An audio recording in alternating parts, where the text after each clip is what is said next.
تو ختم نبوت ایک ایسا مسئلہ ہے جس کو یوں بھی سمجھنا چاہیے کہ حضرت آدم علیہ السلام سے اللہ تعالی نے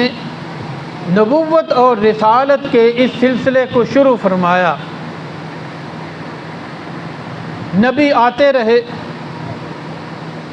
جیسے جیسے ضرورت پڑتی گئی اللہ تعالی رسول بھیجتے رہے، اور وہ اپنی قوم کے سامنے، اپنے لوگوں کے سامنے، اپنے علاقہ والوں کے سامنے اپنی نبوت کو رکھتے،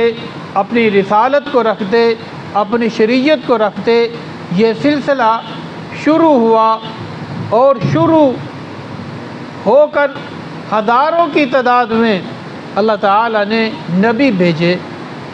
نبی اس طور پر بھیجے، کثیر تعداد میں نبی اس وجہ سے آئے کہ اللہ تعالیٰ نے کسی ایک نبی کو بھی سارے عالم کا، سارے خطے کا، ساری دنیا کا اور ساری کائنات کا، سارے کے سارے انسانوں کا نبی بنا کر ابھی تک نہیں بھیجا تھا۔ جو نبی بھی آتا اپنے علاقہ کے لیے، جو نبی بھی آتا اپنی قوم کے لیے، جو نبی بھی آتا ایک محدود وقت کے لیے آتا، اور وہ لوگوں کو سیدھا راستہ دکھاتا اور اس کے بعد چلا جاتا۔ قوم پھر گمراہ ہو جاتی، پھر اسی طریقے سے طریقوں میں مبتلا ہو جاتی، تو اللہ تعالیٰ کی ذات پھر کسی دوسرے نبی کو بھیجتے۔ لیکن جب حضور نبی کریم صلی اللہ علیہ وسلم ختم نبوت کا تاج پہن کر آئے، تو اللہ تعالیٰ نے آپ صلی اللہ علیہ وسلم کو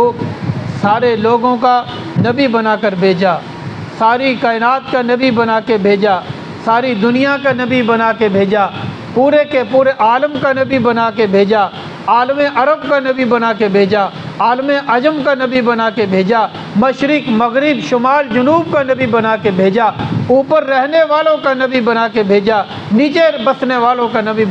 بنا کے بھیجا۔ اور یہی وجہ ہے کہ اللہ تعالیٰ نے واضح طور پر فرمایا وَمَا أَرْسَلْنَاكَ إِلَّا رَحْمَةً لِّلْعَالَمِينَ، ہم نے آپ کو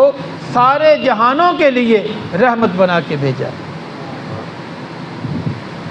یہ آیت کریمہ حضور صلی اللہ علیہ وسلم کی ختم نبوت پر بہت بڑی دلیل ہے۔ سب سے پہلے آپ قرآن کریم کھولتے ہیں تو قرآن شہادت دیتا ہے الحمدللہ رب العالمین، کہ تمام تعریفیں اللہ کے لیے ہیں جو سارے جہانوں کا رب ہے۔ تمام تعریفیں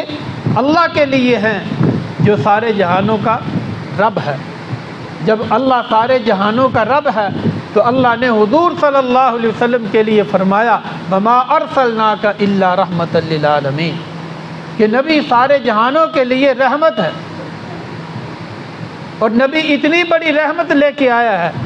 کہ حضور صلی اللہ علیہ وسلم کے بعد اب کسی اور کی رحمت کی ضرورت نہیں ہے، اس لیے نبوت کا دروازہ بند ہے۔ اس لیے آقا صلی اللہ علیہ وسلم کے بعد کسی قسم کا کوئی نبی نہیں آئے گا جس کی نبوت اور رسالت قائم رہ سکے، جس کی نبوت اور رسالت چل سکے۔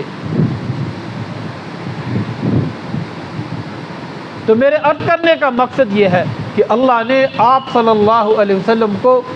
ساری دنیا کا، سارے عالم کا نبی بنا کر بھیجا ہے،